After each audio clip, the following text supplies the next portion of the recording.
Radhe Radhe everyone.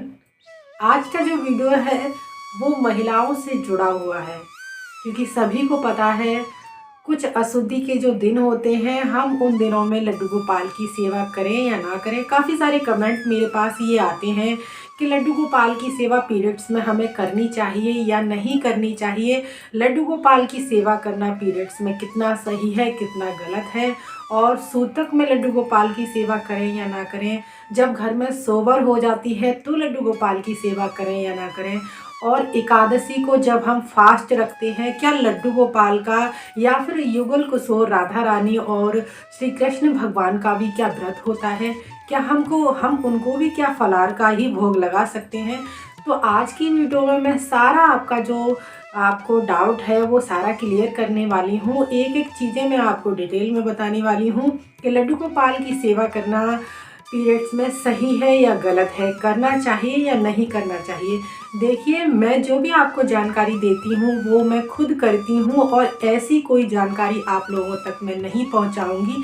जो आप करें उसका पाप आपको लगे और साथ साथ में उसका पाप मुझे भी लगे। तो मैं ऐसी कोई भी आपको जानकारी नहीं दूंगी जिससे आप पुण्य के भागीदार ना बन के पाप के भागीदार बने। तो सबसे बड़ी बात और सबसे पहली बात तो आप ये जान लीजिए, लड्डू गोपाल को आप अपने घर में क्यों लेकर के आए हैं? क्योंकि वो एक भगवान है, इसलिए आप अपने घर में लड्डू गोपाल को लेकर के आए हैं। फिर चाहे आप उन्हें अपना बेटा माने, अपना सखा माने, अपना पिता माने, देखिए भगवान है इसीलिए आप उनको अपने घर लेकर के आए हैं और आपने उनसे रिश्ता बनाया है। तो देखिए, वो भगवान ही है। आप चाहे कैसे भी किसी भी प्रकार से उनकी सेवा कर लीजिए। और एक बात मैं बता देती हूँ आपको, फिर बाकी की चीज़ें मैं डिटेल में बताने वाली हूँ। मैं किसी की भक्ति पर उंगली नहीं उठा रही हूँ। तो देखिए, कृष्ण भक्त जो होते हैं वो ऐसे होते हैं कि श्री कृष्ण के प्रेम में इस कदर डूब जाते हैं, उनको सही और गलत की पहचान ही नहीं होती है। तो इसलिए जो गलती जिन लोगों से होती आ रही है उसको हम सुधार भी सकते हैं। ऐसा नहीं है जो गलती हमसे हो गई है वो सुधारी नहीं जा सकती हैं। तो चलिए मैं वीडियो शुरू करती हूँ। काफ़ी वीडियो में वरना बड़ा हो जाएगा कि हमें लड्डू गोपाल की सेवा पीरियड्स में करनी चाहिए या नहीं। अधिकतर महिलाओं का कमेंट बॉक्स में यही प्रश्न होता है कि पीरियड्स में लड्डू गोपाल की सेवा कैसे करें, या ठाकुर जी की जब हमारे मासिक धर्म चल रहे होते हैं तो सेवा करनी चाहिए या नहीं करनी चाहिए। उन 3 दिनों में हम अशुद्धि के दिनों में क्या करें? अगर ठाकुर जी को स्पर्श नहीं करेंगे, छुएंगे नहीं, तो भोग कैसे लगाएंगे? तो हमारे लड्डू गोपाल भूखे प्यासे रह जाएंगे, बिना स्नान करे रह जाएंगे। तो हमें किस प्रकार ठाकुर जी की सेवा करनी है या नहीं करनी है? क्या शास्त्रों के अनुसार हमें मासिक धर्म में लड्डू गोपाल की सेवा करनी चाहिए? महिलाओं के जो 3 दिन अशुद्धि के होते हैं उन दिनों में कोई भी धार्मिक कार्य में महिला हिस्सा नहीं ले सकती है। शास्त्रों के अनुसार 72 घंटे यानी 3 दिन का विधान होता है। मासिक धर्म के चलते हम महिलाओं के शास्त्रों के अनुसार हम किसी भी पुराण ग्रंथ लड्डू गोपाल को स्पर्श नहीं कर सकते हैं। मासिक धर्म के चलते शास्त्रों के अनुसार किसी भी ग्रंथ को छूना मना ही होता है, और हमें ऐसा करना भी नहीं चाहिए। अभी हमारी भक्ति उस लेवल तक नहीं पहुंची है कि उन चीज़ों को हम छुएं और हमें पाप ना लगे। तो अब लोगों का सवाल होगा, तो लड्डू गोपाल की सेवा फिर हम कैसे करें? अगर आपके घर में और सदस्य हैं तो वो सेवा कर सकते हैं, उनको बोल सकते हैं आप, या फिर आप उन दिनों में आप लड्डू गोपाल की मानसिक सेवा कर सकते हैं। मानसिक सेवा का भी बहुत ही पुण्य फल प्राप्त होता है। जितना फल आपको सेवा करने पर मिलता है उतना ही फल आपको मानसिक सेवा करने से भी प्राप्त होता है। या फिर उन दिनों में अगर आपको लगता है कि जैसे आपका पीरियड्स आने वाला है उससे पहले आप 4 से या 5 दिन जितने भी आप पूजा नहीं करना चाहते हैं, देखिए शास्त्रों के अनुसार तो 72 घंटे का यानी 3 दिन का ही विधान होता है। अगर आप चौथे दिन सिर धो करके पूजा करने लायक हैं तो आप कर सकते हैं, वरना 5वें दिन या 6ठे दिन पूजा कर सकते हैं। उससे पहले आपको ये देखना होगा कि जब भी आपका पीरियड्स आने वाला है उससे पहले आप लड्डू गोपाल को चाहें तो सुला सकते हैं और उनके खाने पीने की चीज़ों की व्यवस्था उनके पास कर सकते हैं। जैसे आपको लगता है जो चीज़ें ख़राब नहीं होती हैं, ड्राई फ्रूट्स वगैरह होते हैं, बिस्किट होते हैं, चिप्स होते हैं जो घर में ही नहीं बनी हुई चीज़ें होती हैं उनको आप लड्डू गोपाल के पास एक टिफ़िन में और कुछ जल भर करके लड्डू गोपाल के पास रख सकते हैं और उनसे निवेदन कर सकते हैं, लाला जब भी आपको भूख लगे तो आप ग्रहण कीजिएगा। आपको सब कुछ पता है ये मेरे अशुद्धि के दिन है, मैं आपको स्पर्श नहीं कर सकती हूँ, आपको नहीं छू सकती हूँ, इसलिए आपका भोग प्रसाद मैंने आपके पास रख दिया है और आप ग्रहण कर लीजिएगा। और अगर आप ऐसा कर सकते हैं और दूसरा आप तरीका देखिए ये कर सकते हैं, हम महिलाओं के जो अशुद्धि के दिन होते हैं ये सभी को पता है, उन दिनों में स्पर्श नहीं करना चाहिए। मेरा पर्सनल एक्सपीरियंस और मैं अपना पर्सनल आपको बताऊं तो मैं लड्डू गोपाल की सेवा नहीं करती हूं मासिक धर्म आने पर। और दूसरा, आप एक गौ माता लड्डू गोपाल के पास ला करके रखिएगा, क्योंकि जब हम लड्डू गोपाल की सेवा नहीं कर पाते हैं माता के रूप में, आप जिस प्रकार भी उनकी सेवा करती हैं बहन के रूप में, पिता के रूप में या माता के रूप में, और जो भी आपने उनसे रिश्ता बनाया हुआ है, तो आप एक गौ माता उस स्थिति के लिए रखिएगा जब हम सेवा ना कर पाएँ तो वो गौ माता उनकी भूख, उनकी सेवा सब कुछ करेंगी। जो सेवा हम नहीं कर पाएंगे वो सेवा उनकी गौ माता करेंगी। सबसे अच्छा, सबसे सिंपल तरीका है। और आप लड्डू गोपाल को सुला सकते हैं उन दिनों के लिए, जब आप शुद्ध हो जाएंगे उस दिन उसके बाद में आप लड्डू गोपाल की फिर से सेवा अर्चना कर सकते हैं। देखिए, अगर आप मुझसे पूछेंगे कि लड्डू गोपाल की सेवा हमें पीरियड्स में करनी चाहिए या नहीं, तो मैं मना ही करूँगी आप लोगों से। देखिए, जो लोग माताएं सेवा करती हैं वो करती हैं, मैं उनकी भक्ति पर सवाल नहीं उठाना चाहती हूँ, ना ही शक करती हूँ, वो उनका अपना प्रेम है, अपना भाव है।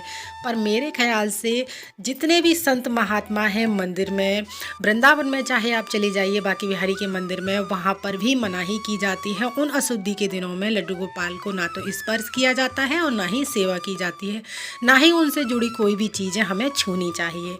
और देखिए, लड्डू गोपाल की जो सूतक है उनमें भी सेवा नहीं करनी होती है हमें, और ना ही जब हमारे घर में सोबर हो जाती है तब हमें लड्डू गोपाल की सेवा करनी चाहिए। आप चाहें तो उन दिनों के लिए, जैसे हमारे यहाँ सोबर हो जाती है तो अधिक दिन होते हैं, आप चाहें तो किसी और को, अपने घर के जो बाहर के सदस्य हैं उनको दे सकते हैं या मंदिर में दे सकते हैं उन दिनों के लिए सेवा करने के लिए, लेकिन आपको खुद सेवा नहीं करनी होती। आपको काफ़ी सारी वीडियो में ये कहा जाएगा कि एक माता अपने बच्चे को क्या उन दिनों में भूखा छोड़ती है, दूध भी पिलाती है, सब काम करती है, उसको भोजन भी कराती है, भोजन बनाती भी है उसके लिए। जब माता अपने बच्चे से दूर नहीं रह सकती है और हमने इनसे अपने बेटे का रिश्ता बनाया है, तो हम इनको भूखा कैसे छोड़ सकते हैं? इस परिस्थिति में हम इनको कैसे छोड़ सकते हैं? तो देखिए, सबसे बड़ी बात आप ये मत भूलिएगा कि ये हमारे भगवान हैं, इसलिए आप इनको पूजते हैं, इसलिए आप इनकी पूजा अर्चना करते हैं। भक्ति का अर्थ होता है, ये नहीं है कि आप उनके पास बैठकर उनको स्नान कराएं, उनकी आरती करें, उनको भोग लगा रहे हैं, तभी वही एक पूजा है, एक मानसिक पूजा होती है जिसका संपूर्ण फल आपको प्राप्त होता है। अगर आप चाहें तो इनका पूरे दिन नाम जप कर सकते हैं, सुबह से शाम तक और रात तक आप इनका नाम जप कर सकते हैं। तो अगर आपको चालीसा याद है, कोई भी जो भी आपको चालीसा आता है वो कंठस्थ अगर आपको याद है, या मोबाइल ऐप से आप सुनना चाहें सुन सकते हैं, उसके साथ में पढ़ सकते हैं। अगर आपके घर में कोई पूजा पाठ कर रहा है तो उससे थोड़ा दूर बैठ करके, जो आप पूजा के आसन पर बैठते हैं उस आसन पे ना बैठ करके घर का कोई भी आसन लेकर के उस पे बैठ करके वो सुन सकते हैं आप, या कोई भी आप भगवत चिंतन कर सकते हैं, क्योंकि आपका शरीर अशुद्ध है, अशुद्ध अवस्था में, और हमारी जो आत्मा है वो हमेशा शुद्ध होती है। तो जो हमें नाम या ग्रंथ या मंत्र का उच्चारण करना है वो आप मन से कर सकते हैं।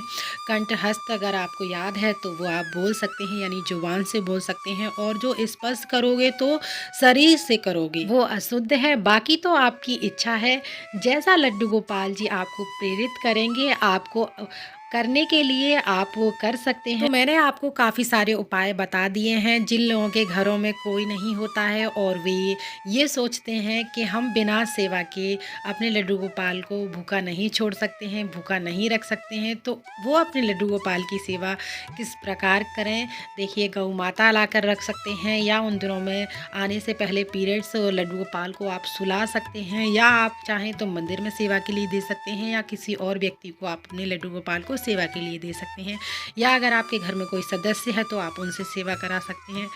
देखिए, आपको स्पर्श नहीं करना है, बस मैं आपसे यही गलती करने के लिए मना करूँगी, क्योंकि बहुत सारे ऐसे अनजाने में हमसे गलतियाँ हो जाती हैं, पाप हो जाते हैं जिनका हमें पता नहीं होता है, और गलत सलत वीडियो देख करके लड्डू गोपाल की सेवा करने लग जाते हैं। हम यशोदा माँ तो कभी नहीं बन सकते हैं, कितनी भी आप सेवा कर लीजिएगा, कैसे भी कर लीजिएगा। तो आप मानसिक सेवा उस स्थिति में कर सकते हैं। देखिए, मुझसे बोलने में थोड़ा इधर उधर हो जाता है, आप समझदार लोग हैं, समझ जाइएगा। सबसे अच्छा तरीका मैं आपको एक बता देती हूँ, उन दिनों में सेवा नहीं कर पाते हैं तो सबसे बड़ी सेवा है ये कि आप जितना चाहो उतना सुबह से उठकर शाम तक, रात तक जो भी नाम जप करना चाहो वो नाम जप कर सकते हो। जितना चाहो आप उतना नाम जप कर सकते हो। गीता में भगवान कृष्ण ने खुद कहा है, जो मेरा नाम लेता है, मेरा ध्यान करता है, मेरा चिंतन करता है, वो ही मेरा सबसे बड़ा भक्त है और वही सबसे बड़ी मेरी सेवा है। और जिसने मेरा नाम ले लिया उसने सारे यज्ञ कर लिए, सारे तीर्थ कर लिए, सारे तप कर लिए, समझ लो। जो मेरा नाम लेता है मैं उसके हमेशा हृदय में वास करता हूँ, और इससे बढ़कर मेरे लिए कुछ भी नहीं है। कलयुग केवल नाम आधारा। आप इन 3 दिनों में भगवान कृष्ण का या कोई भी नाम जप करना चाहें वो अधिक से अधिक नाम जप कर सकते हैं। वीडियो हमारा यहीं पर समाप्त होता है। अगर आपका कोई प्रश्न है तो वो आप मुझसे पूछ सकते हैं, और फिर से मिलेंगे अगली बार प्यारी सी वीडियो लेकर के। तो आप सभी को राधे राधे।